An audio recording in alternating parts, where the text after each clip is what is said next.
My name is Sanjay. I'm 52 years old and work as a technical supervisor at Delhi International Airport. It's not a job you just fall into. You need a soul attuned to the rhythm of machines, their metallic hum, their demand for precision. You learn to respect both sky and earth, because a single missed screw or overlooked pressure reading can lead to disaster. For me, airplanes were never just metal. They felt alive, suspended between two realms. And I was their quiet guardian, the last set of eyes before takeoff. On June 13, 2025, I was assigned the final inspection of a Boeing 787. With my digital checklist in hand, I walked over for the usual pre-check. Just one last look before the internal team stepped in. But as I approached the belly of the plane, something felt off. A weight pressed on my chest, like a brick lodged under my sternum. My breath caught. I pushed forward, but then a sharp pain hit my left arm, then my back. Sweat poured from my forehead, cold and sudden, like winter air. I tried to ignore it, to shake it off, but not this time. My focus slipped. The turbine's sound faded. I reached for the ladder, but my hands missed. My legs buckled. I collapsed. The sky flipped. My colleagues' voices grew faint, distant, like echoes in a dream. Someone shouted my name. Then, nothing. A deep darkness, not cold, but heavy. A silence unlike anything I'd ever known. No sounds, no thoughts, no weight. Just an eerie lightness, as if my soul had quietly detached from my body. I was dead.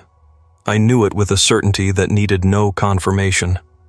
There was no fear, only a sense of suspension. But as my consciousness detached from the world, another scene flashed through me like lightning. I saw the same plane I was about to inspect, the Boeing 787, but no longer stationary on the tarmac. I saw it in flight, and then in flames. I saw it break apart in the sky, over a landscape I didn't recognize, but which felt strangely familiar. I saw it plummet amidst screams and fire, and a voice within me whispered, "It is today. It is now." I woke up in a place no one could ever describe with human words. But that vision, that brief and tremendous anticipation, remained etched in me like an open wound. I still didn't know where I had ended up. I still hadn't understood what was about to be shown to me. But I sensed that it wasn't a simple heart attack, and that what was happening in the world had a much deeper root than mechanics or medicine. Something had begun. Something that would forever change the way I see the world.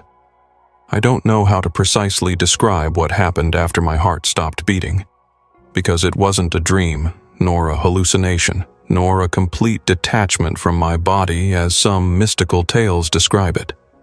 It was something more real than reality itself, as if everything I had ever touched, seen, or breathed on earth had only been a pale imitation of what I was now experiencing. I was conscious, lucid, but I no longer had a material body, yet I didn't miss it.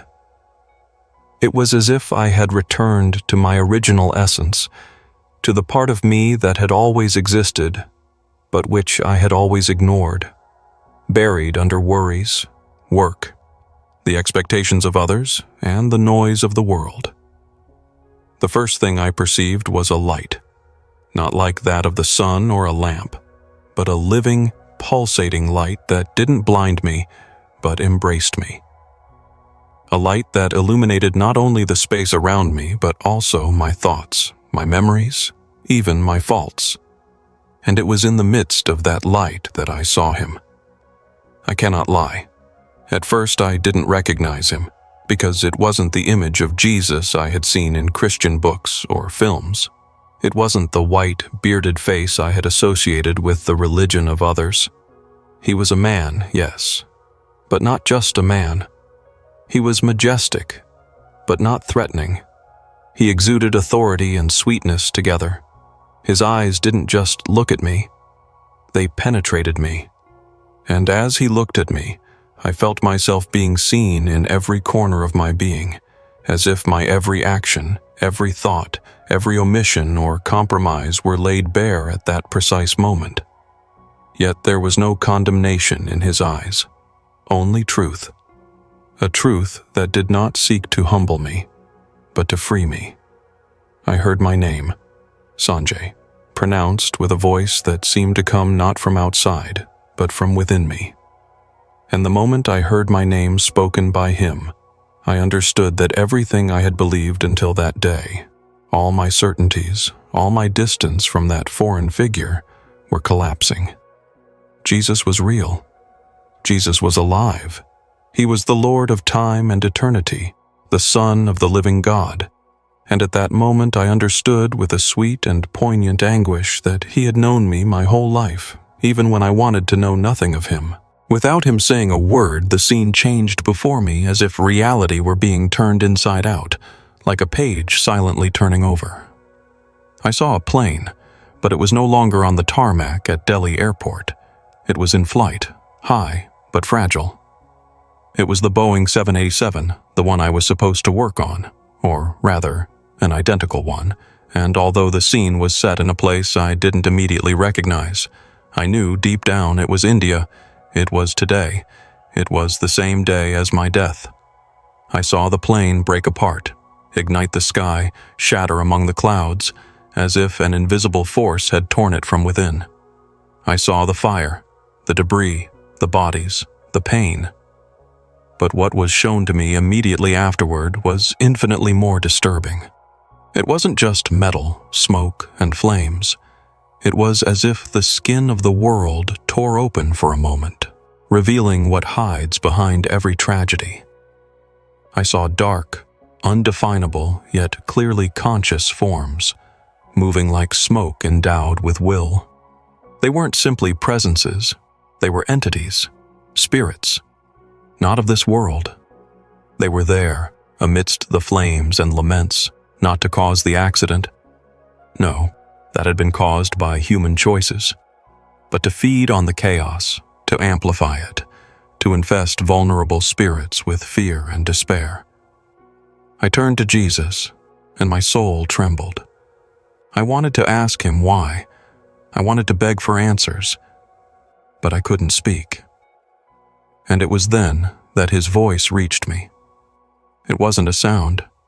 It was a wave. I didn't hear it with my ears, but with my whole being. And he said, "Sanjay, what you have seen is not a simple accident. It is the result of many choices, of many omissions. It is the harvest of what the world has sown, and the time of warnings is coming to an end." I felt cold and fire together. I perceived that I would not go back without understanding, without seeing what few see, and that what I was experiencing was not my end, but the beginning of a mission. When Jesus' voice subsided, the light around me seemed to condense into a new vision. I didn't move. Instead, the world around me transformed, as if I were being transported by a higher gaze that effortlessly crossed continents, oceans, time zones, and cultural barriers. In a single instant, I found myself observing the world from above, as if floating over a living map.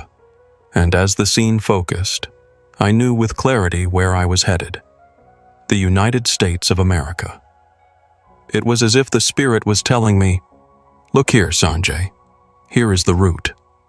It wasn't a condemnation of an entire people, but a profound revelation about what is hidden in the centers of global power. I saw Washington, D.C., not the city of tourists, but of closed rooms, of corridors where no one enters without being chosen, of decisions that are never publicly announced. I was there, but no one could see me. I was shown an underground room, silent, windowless, where a meeting was held that would never appear in the news. There were men and women sitting around a large black glass table. They didn't speak of democracy nor freedom, but of control, of profits, of global interest disguised as international security. Their words were like smoke, smooth, calculated, empty of truth. They laughed, they toasted, they decided. And meanwhile, in another part of the world, human flesh burned inside a plane. And then I saw more.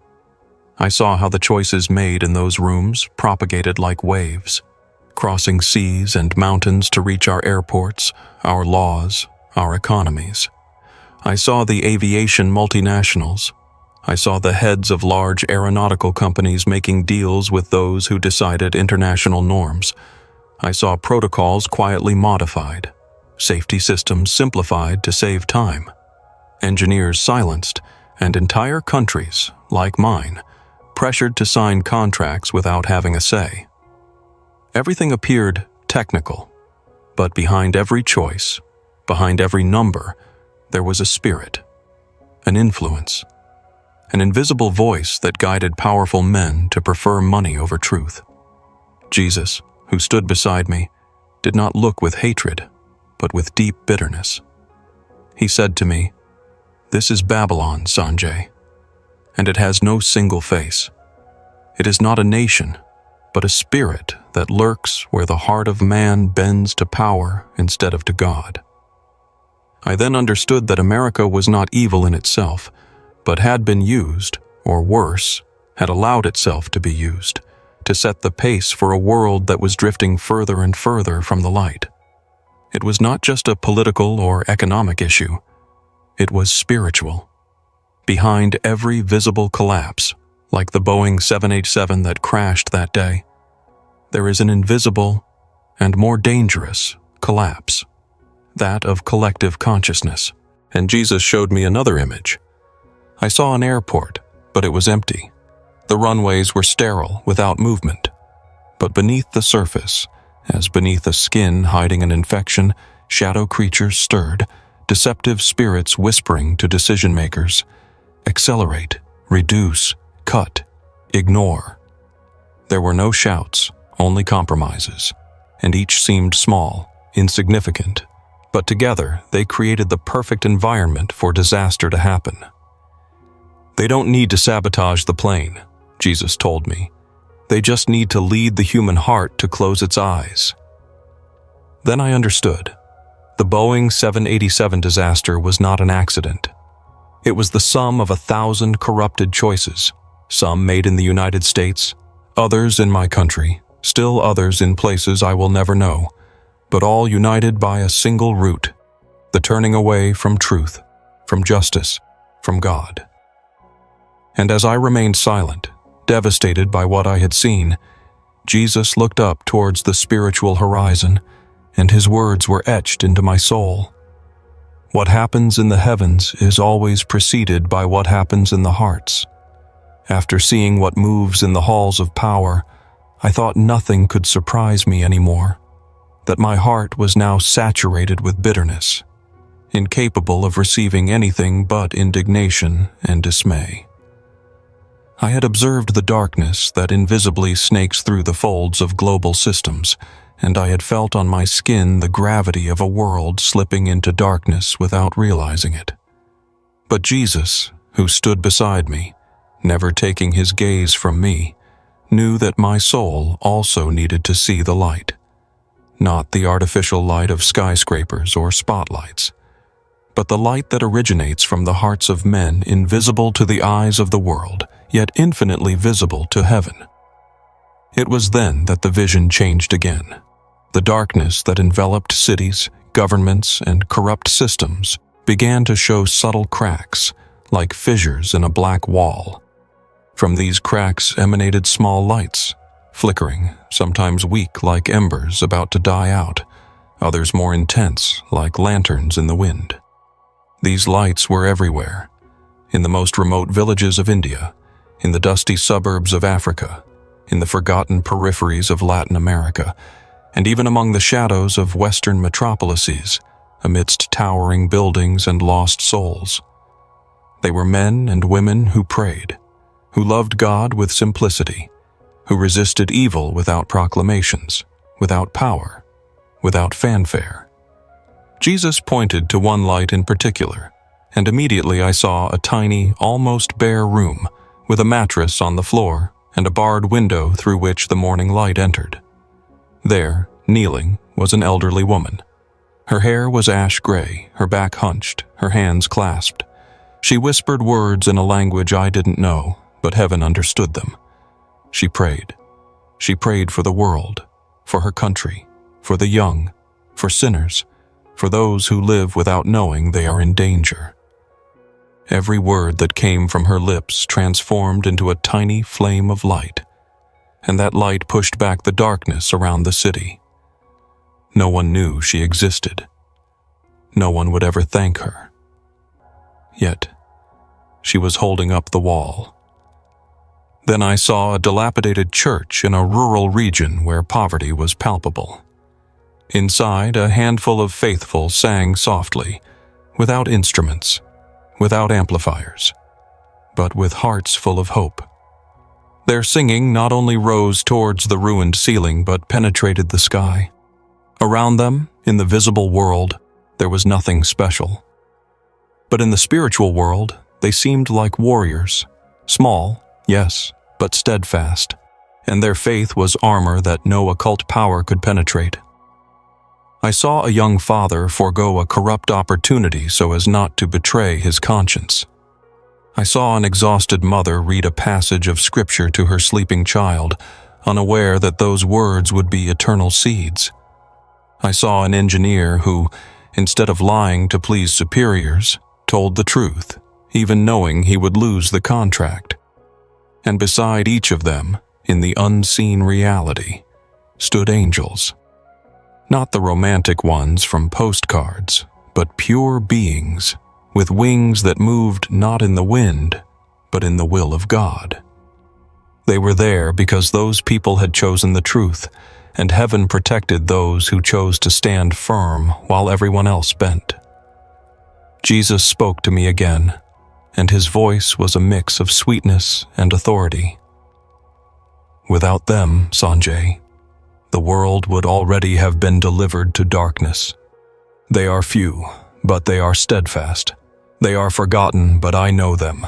They are despised, but they are my invisible army. Their intercession holds back judgment. Their faithfulness makes the foundations of hell tremble. I cried, not from pain, but from shame. I had always believed that power belonged to the rich, to politicians, to commanders, to those who made decisions for millions.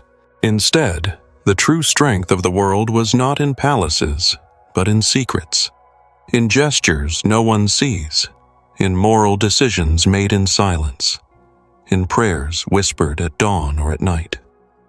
And among those small flames, Jesus showed me some faces I knew.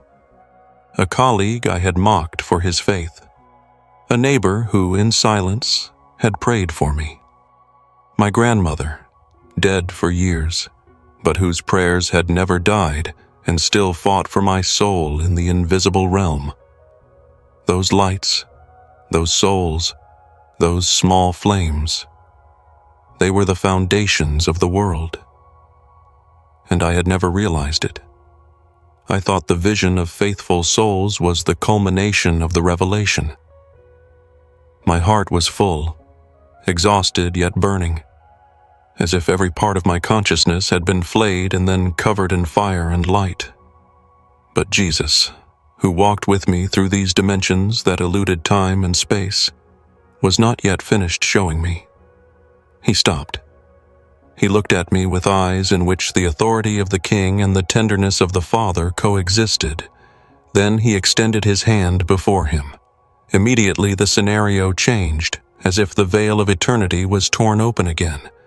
And I saw two roads, two futures, two possibilities, a collective choice that had not yet been made, and the time to make it was thinning like sand slipping from an open fist.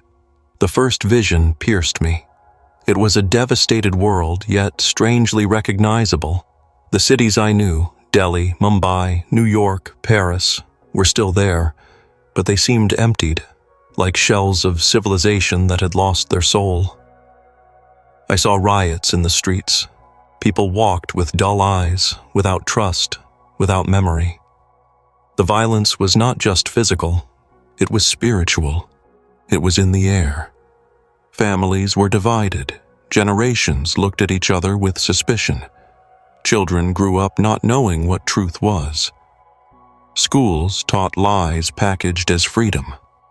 Churches, once lighthouses, had become theaters, where people spoke so as not to disturb, where sin was silenced and grace was sold out to please the masses.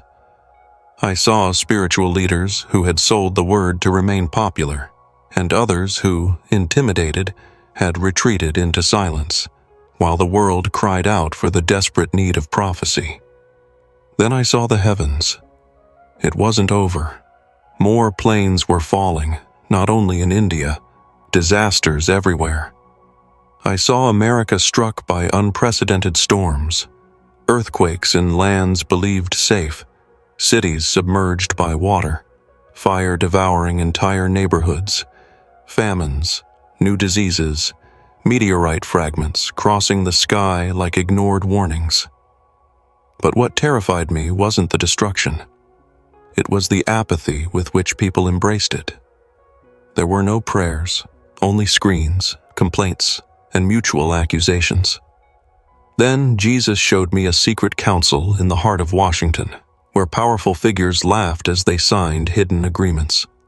They are preparing a system, he explained to me, a new global order, not to save humanity, but to dominate it through chaos. And then I saw something that broke me. A war, not abroad. On Western soil, India was not excluded, but the epicenter was elsewhere.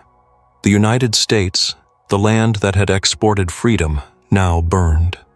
Brother against brother. The streets filled with blood. Cities became red zones. And then the sky darkened. But it wasn't just smoke.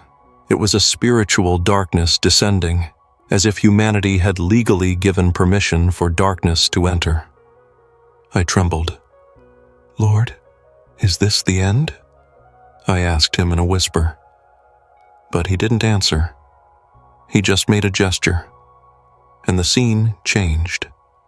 A new vision opened before me, and this time I saw hope. It was the same earth, but different. The cities were simple, alive, not perfect, but visibly transformed.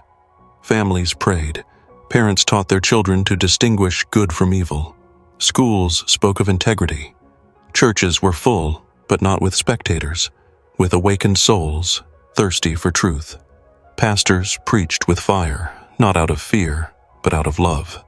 The streets were still marked by poverty, but there was sharing, dignity, and authentic brotherhood. Young people sought God more than fame.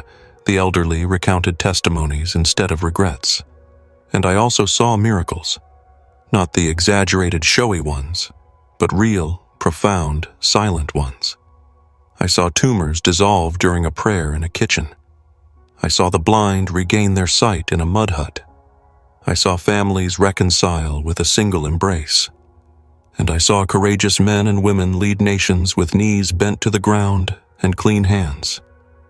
This is the future I desire, Jesus said. But it requires repentance. It requires courage. It requires souls willing to lose everything so as not to lose me. I turned to him, tears streaming down a face I no longer had, and I just said, "Is there still time?"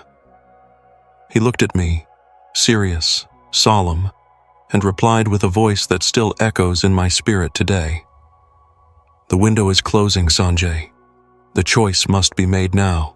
Returning to my body was like falling into a shell that no longer belonged to me. Pain greeted me with sudden violence. My chest felt crushed by a boulder. The air was dense, sounds confused. I heard voices stirring around me, felt hands touching me, needles piercing my skin, but my mind was still elsewhere. A medical voice shouted my name, but in that instant, I was searching for another voice. His, which, just a breath before, had revealed the truth about the world to me. I opened my eyes, and the emergency room neon light pierced me like a false light. I was back. Yet, everything had changed. The doctors said I had suffered cardiac arrest and had been clinically dead for about 5 minutes. 5 minutes, they said. But I had experienced something that went far beyond human time. I had crossed eternity. I had walked beside the Lord of Life. I had seen the Boeing 787 disaster not just as a tragic event, but as a prophetic cry rising from the heart of the earth to heaven, ignored by those who stubbornly live as if the soul does not exist. The following days were a struggle. My body recovered slowly, but inside I burned. I had an urgency, a weight I couldn't shake off. Every hour I spent without speaking of what I had seen seemed like a fault. But it wasn't simple. I tried to tell my wife about my experience. She listened attentively, but her eyes were full of fear. Not for what I had seen, but for the fear that I was going crazy. I tried with my children, with my colleagues, with the pastor of my small neighborhood church. Some believed me, others shook their heads with a forced smile. Still others crossed themselves, but only to ward off something that made them uncomfortable. I understood a painful truth. Not everyone wants the truth. Some prefer the familiar noise of the world, even if it leads them to destruction, rather than listening to a message that forces them to change. But I couldn't remain silent. Jesus had told me that the time for warnings was running out, and that the world had reached a crossroads. The Boeing 787 disaster, the pain of the families, the flames in the skies, were not just events. They were signs, spiritual wounds, heavenly alarms. It was no longer enough to improve safety protocols or write new regulations. The evil I had seen did not stem from a technical defect, but from a rotten spiritual root: compromise, falsehood, indifference. So I began to write everything down. Every vision, every word heard, every image imprinted on my soul. Not for fame, not to attract attention, but because I felt it was my duty to testify.